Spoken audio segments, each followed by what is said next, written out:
Maraming salamat po sa umagang ito. At yun din, mga kapatid, talagang naiyak ako ng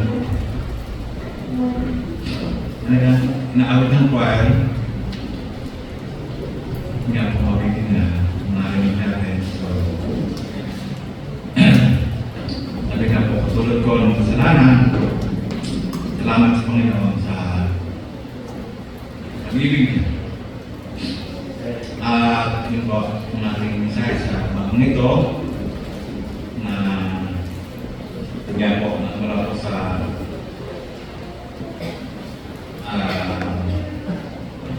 Lucas chapter 23, verse 32 hanggang 34. Mga kapatid, yun po, ang physical na pagtulusa ng ating Panginoong Jesus ay talaga napakatindi. Ang unang parusa niya ay yung pag-apit sa Kanya. Ito isang parusa sa mga, sabi nga po, may mabigat na pagkakasala.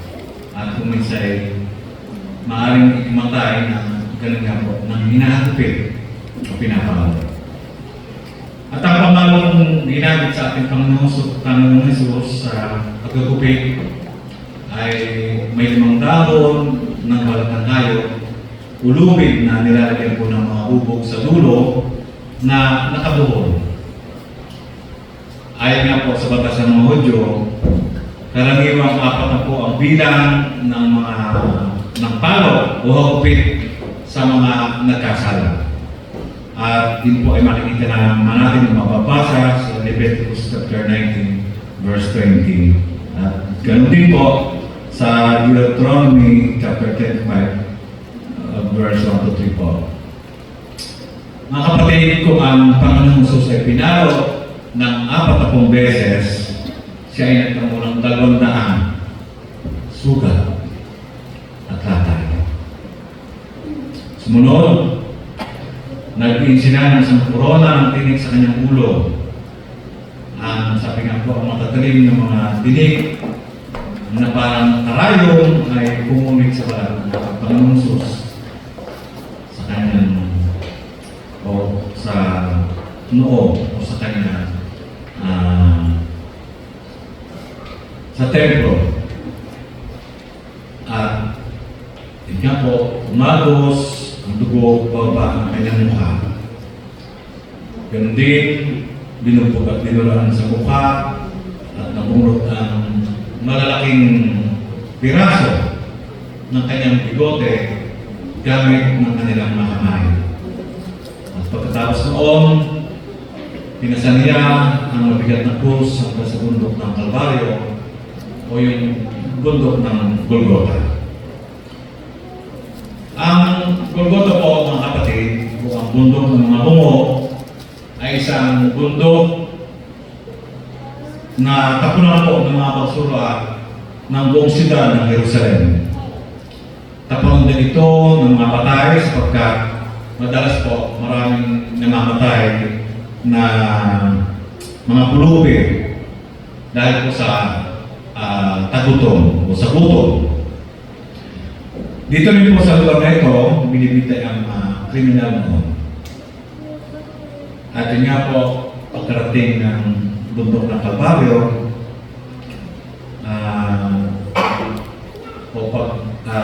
pagkarating nila sa bundok ng Kalbaryo, malaking pako ang pinako po sa kanyang mga paa, sa paa ng ating Panginoong Jesus at sa ibaba ng kanyang mga kamay.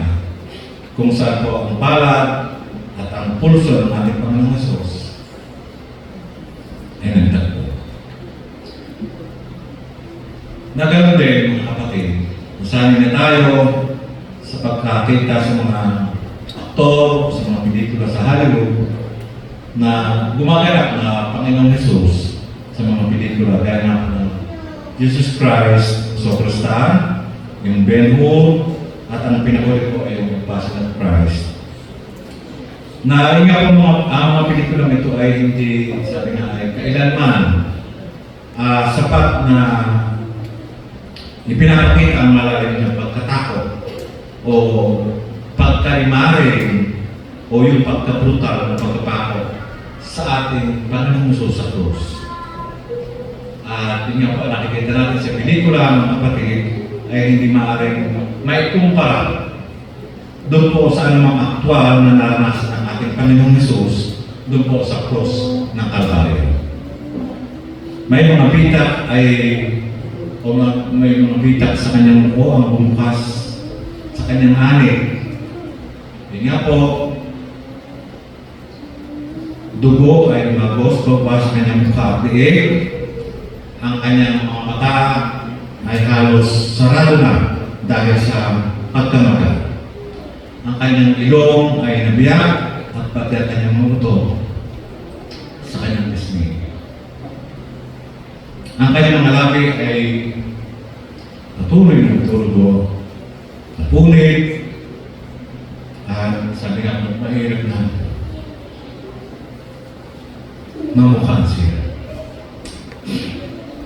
Gayunman, isang sakto po ang paglalarawan ng Propeta Isaias sa hula niya sa chapter 52 verse 14 po. At yun nga po sa kanyang ang mabasa natin, ang kanyang mukha ay napakatuwa kaysa kaninong mga lalaki. At ang kanyang anyo higit na kubatuwa kasi mga alam ng mga tao. Ang pagkukutya at pagdudura ay iniluwag din ni Propeta Isaias na mabasa natin sa chapter 50 verse 6 po. Ang ganito, aking ipinain ang aking likod sa mga mananakit at ang aking mga pisngi sa mga bumabaltak ng balbas. Hindi ko ikinubli ang aking mukha sa kahihiyan at sa paglura. Ang mga talatang ito po, mga kapatid, ay dinadala niya tayo o dinadala nito tayo sa krus. Ang Panginoong Hesus ay pinako doon, tumutulo ang dugo habang siya nakapitin sa krus, binigyan niya ang kanyang pitong maikling mga wika. At ang pagbulay-bulay sa pitong mga huling salitang ng ating pong Panginoong Hesus, mga kapatid, doon po sa krus ay taimtim na ginagawa ng mga kasalukuyang Kristiyano ngayon tuwing Holy Week, lalo-lalo na nga po pagka Biyernes Santo. Nandun din po yung aking tanong na bakit ang ito ay may pangailangan na pagbubulay-bulay sa pitong wika ng ating Panginoong Hesus doon po sa krus ng Kalbaryo. Meron bang iniahati na bagong mensahe? O mayroon bang bagong interpretasyon ang mga ito? Na nandun din po yung isa sa mga kahinaan na makikita natin ng tao. Yung likas na kapos sa pagtanda o ito marahil ang pangunahing dahilan kung bakit ang banal na kasulatan, sabi nga po, ay nagdalaman ng maraming mga babala at paalala sa bawat isa sa atin. Ang mga salitang katotohanan sinasabi ko sa inyo. At magiging salita kong gawin ninyo ito bilang pag-alaala sa akin. Yun po ay pagkilala ng Diyos sa ating mga kahinaan. Dahil dito, yun nga po mga kapatid, ang pagbubulay-bulay ng mga huling wika ng Panginoong Hesus ay pagpapaalala sa atin ng dakilang misyon ng ating Panginoon sa krus na naging sanhi ng kaligtasan ng sangkatauhan para sa mga sumasampalataya sa Kanya.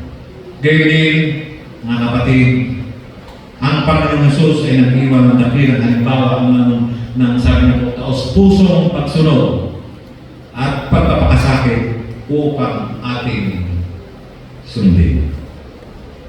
Unang Pedro chapter 2 verse 21, sabi nga po dito, sapagkat sa ganitong bagay kayo'y tinawag, sapagkat si Kristo man ay nagpatag dahil sa inyo na kayo'y iniwanan ng halimbawa upang kayo'y mga sisunod sa mga hakbang niya. Sa aking pagpuli-bulay ng kapatid ng kanyang 7 wika sa Kuspo, ay atin siyang pagmasdan sa 7 larawan.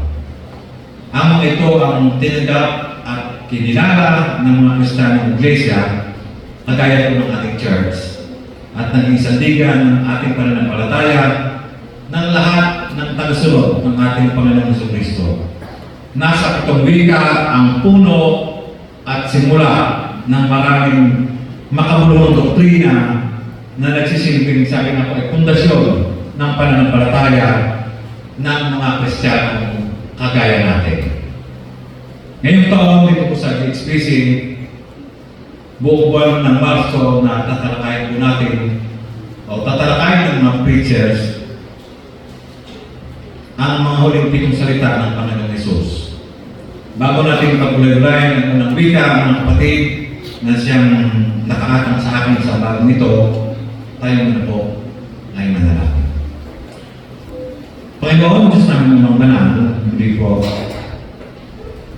nagpupuri, nagpapasalamat kami sa pagkakataon na binigyan mo sa amin. Ngayon nga po, pagkulay-ulayan namin ng mga huling wika ng aming tagapagligtas ng huling oras niya sa krus po ng Kalbaryo. Itago mo po ako, Ama, at gamitin mo ang aking mga labi upang magsalita kayo sa amin ngayong umaga.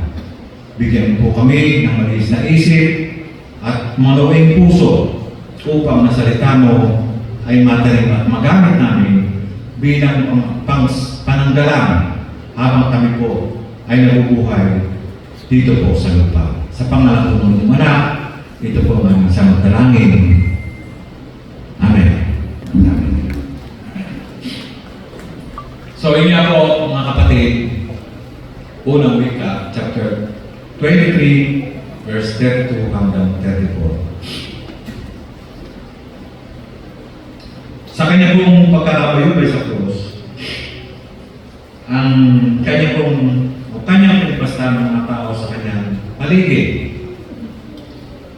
Ang mga sundalo nagsusugal, ang mga tao binugbog o bumubog sa kanyang katawan at dumura sa kanyang mukha. Mga tao, sabi nga po ay kanina lamang ay humihiyaw na ipako sa krus. Mga kawal na nagpako sa kanya sa krus at kanyang sinabi at sinulat po doon po sa Lucas chapter 23 verse 34 na sabi po ng ating Panginoong Hesus, Ama, patawarin mo sila sapagkat di nila nalalaman ang kanilang ginagawa.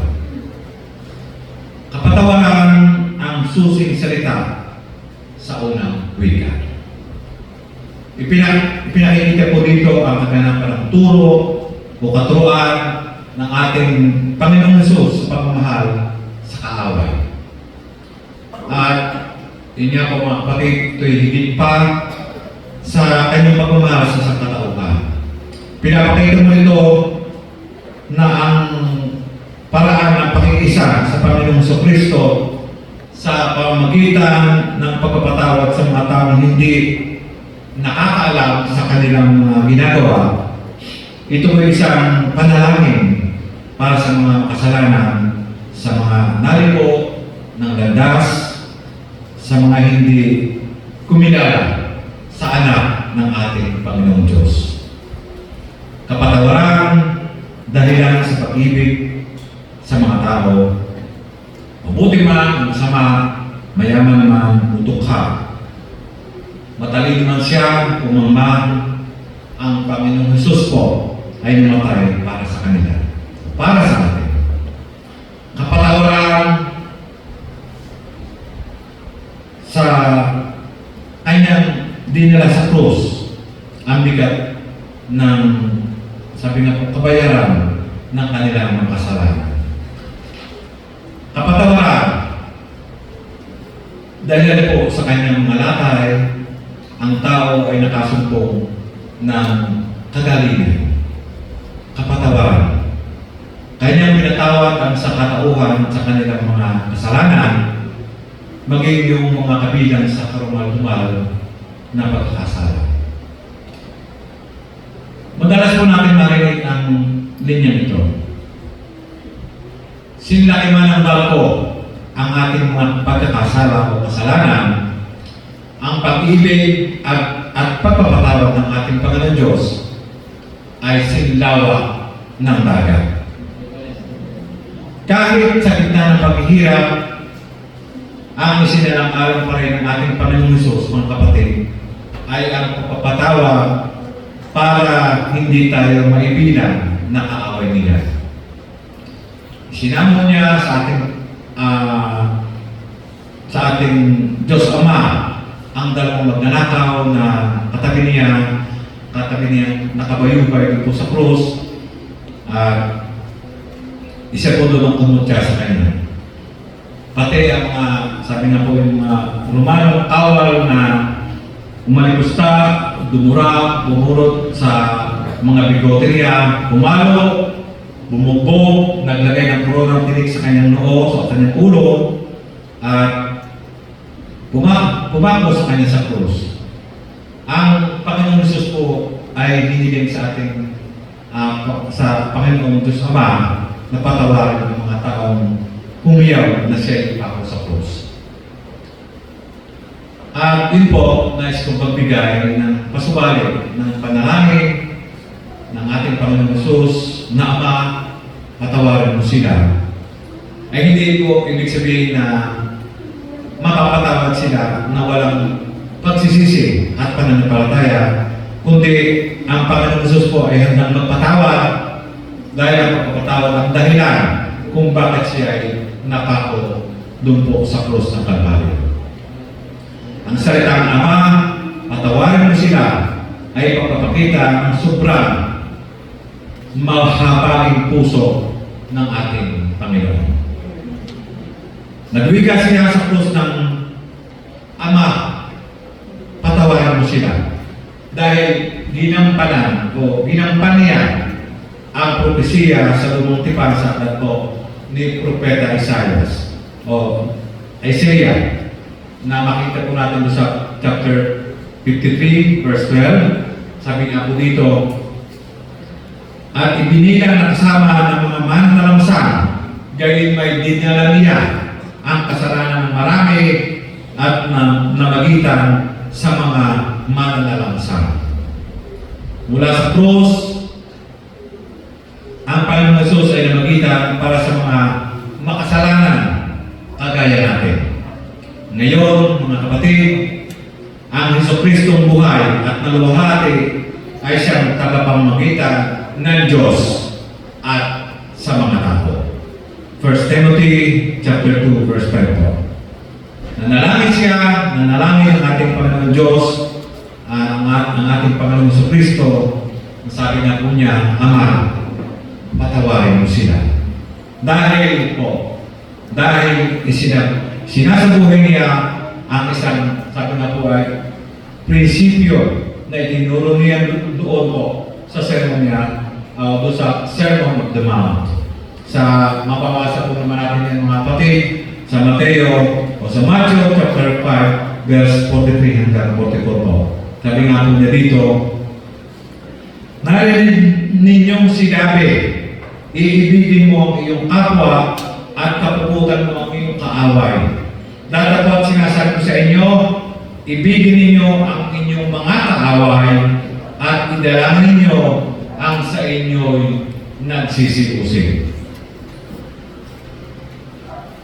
Ang Panginoong Hesus po, mga kapatid, ang inusig na nalangin para sa mga nanguusig sa Kanya. Tayo, kumusta kaya?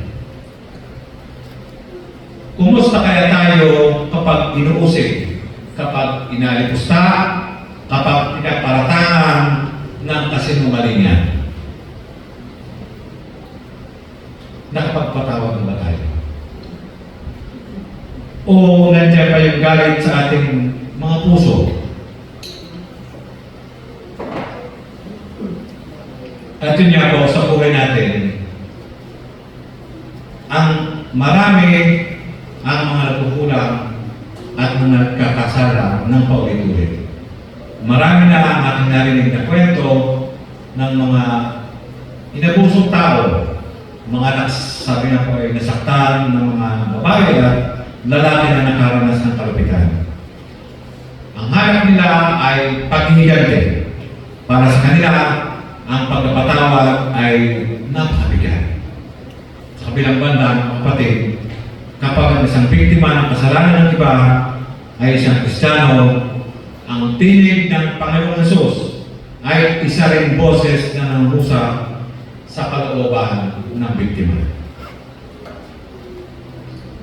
Maraming kwento ng pamamaril sa Amerika po ang ating naririnig, nababasa, napapanood sa mga paaralan, sa mga simbahan, at iba pang lugar doon. May mga pangyayari na tingnan po bigla na lang magpapaputok ng baril ang isang kabataan at basta na lamang niya papatayin ang sinong makita niya. At nakikita natin sa mga balita ang mga bagay na niyo. May mga nangyayari din po doon sa naganito sa Colorado, Spring po doon din po sa Amerika.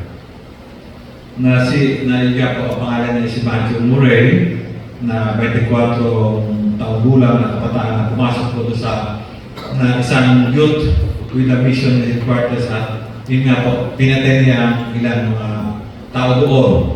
At pagkatapos ng nangyari yun, pumunta pa siya doon sa isang church at napatay niya ulit ang dalawang kabataan. Ngunit yun nga po rin, napatay din man siya ng isang ng security guard doon. At yun nga po, pagkatapos ng mga pangyayari, doon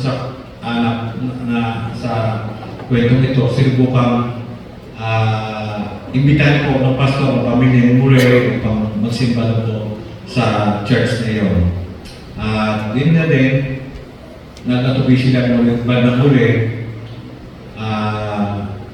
nagsimba rin naman ang mga magulang ni Matthew sa simbahan kung saan yun nga po, kung saan nakapatay at namatay po ang kanilang anak.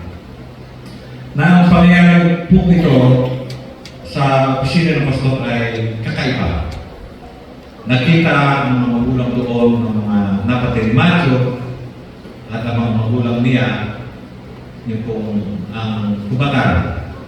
Nakita rin nakita rin doon nakita rin yung security guard at ang mga magulang nakita ng mga magulang ni Matthew at diyan po sa opisina ng pastor ay nandun yung nagyakapan sila. Humingi ng tawad, nagpatawaran sila at nanalangin. Ang pangyayari ng mga kapatid sa opisina ng pastor doon ay kakaiba. Nakita ang mga magulang at diyan po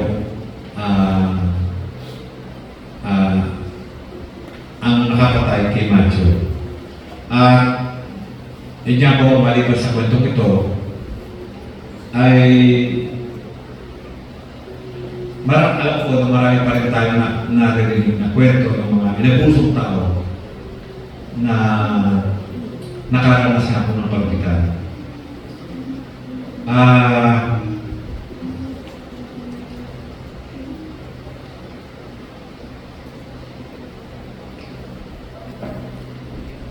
Na yun nga po mga kapatid,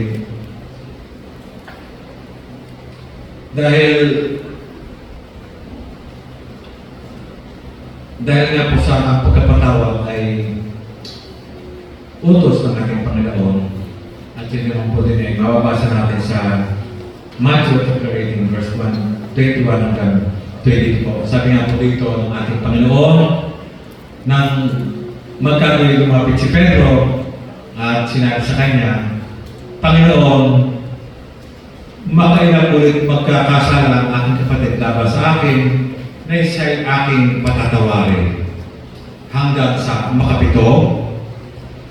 At sinabi sa kanya ni Jesus, hindi ko sinasabi sa iyo hanggang sa makapito, kundi hanggang sa makapito-pito.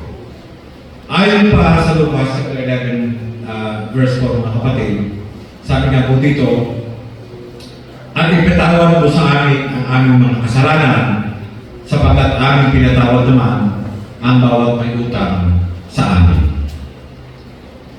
Balik tayo mga kapatid doon sa paanan ng krus, kung saan po nakabayubay ang ating Panginoon sa Kristo.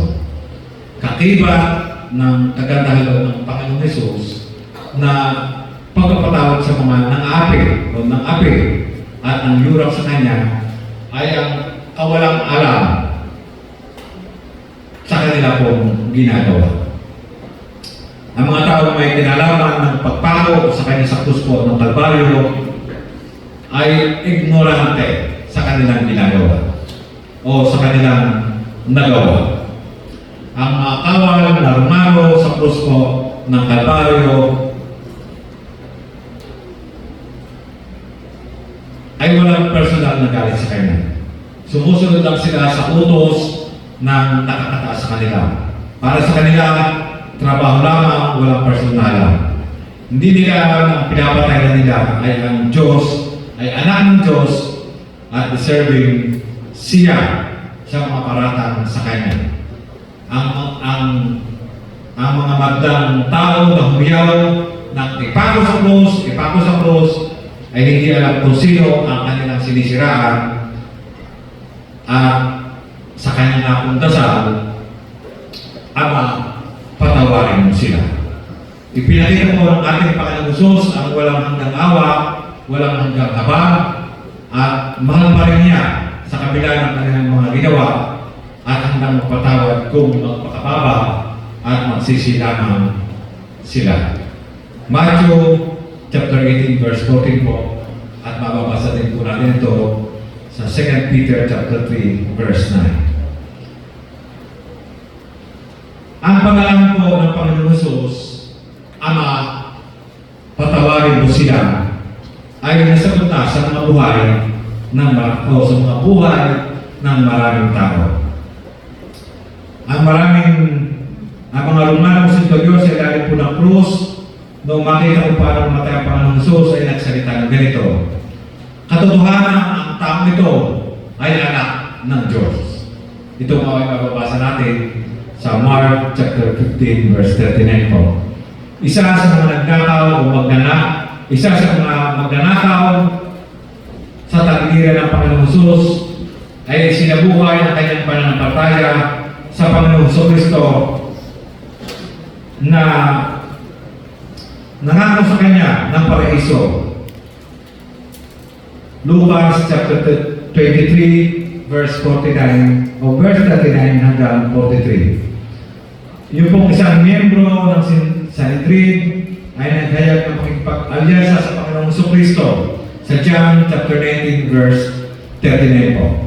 At pagkatapos ng mahigit na isang buwan ng pagkamatay ng ating Panginoong Jesus, mahigit 3,000 taon sa mahigit 3,000 tao doon po sa Jerusalem ay naligtas sa isang araw lamang, at dito nagsimula po ang iglesia ng ating Panginoong Kristo.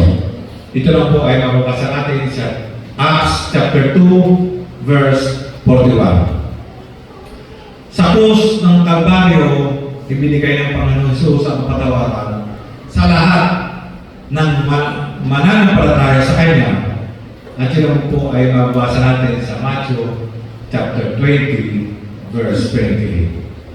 Binayaran na ng ating Panginoon Jesus ang kaparusahan ng kasalanan na ating ginawa, sinadyaman ng bawat isa sa atin o hindi. Nung tayo ay pinanganak muli, tayo din ay naging answered prayer doon sa panalangin ng ating Panginoon Jesus na Ama, patawarin mo sila sapagkat hindi nila nalalaman ang kanilang ginagawa. Kung tayo naman ang naagrabyado sa iba o naagrabyado sa iba, ano man ang kalooban ng Panginoon Diyos sa atin sa pamagitan ng unang wika niya sa krus na, Ama, patawarin sila. Hindi natin kailangan ikaila na tayo ay nasaktan dahil sa kasalanan ng iba. Ngunit bilang napatawad na at naging anak ng Diyos, dapat tayo mga kapatid na magpahayag ng pagpapatawad at sumunod sa utos ng ating Panginoon. Bagamat sa una, alam ko na mabigat ito sa ating kalooban dahil tayo ay nasaktan, dahil tayo rin ay nagdaramdam.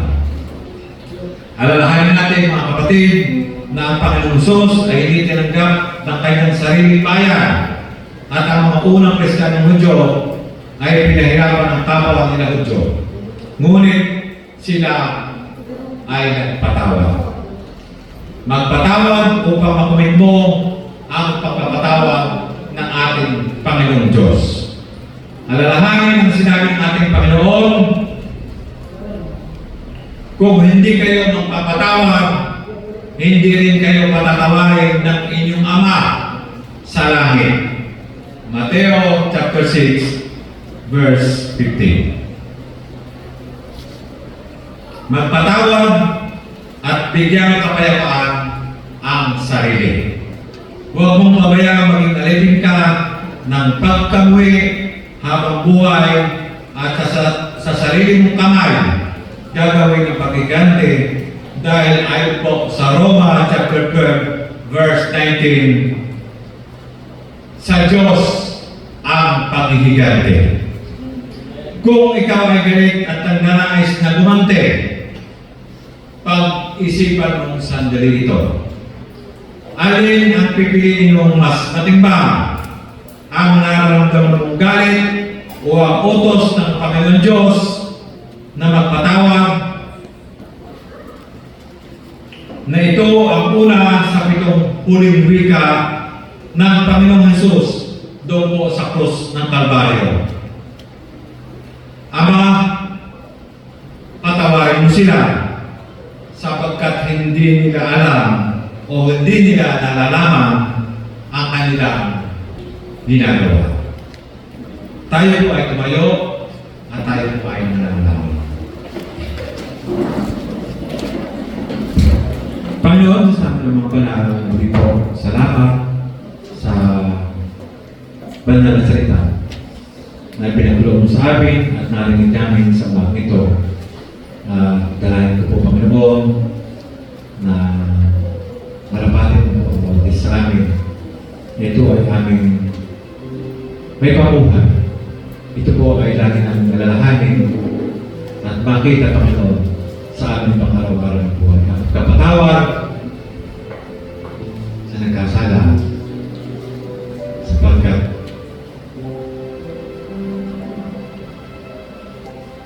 hindi mo po kami patatawarin kung hindi kami magpapatawad. Salamat po sa banal na salita. Pinabit ko Panginoon ng lahat kong papuri. Ang pasasalamat sa pangalan ko, Panginoon Jesus. Amen.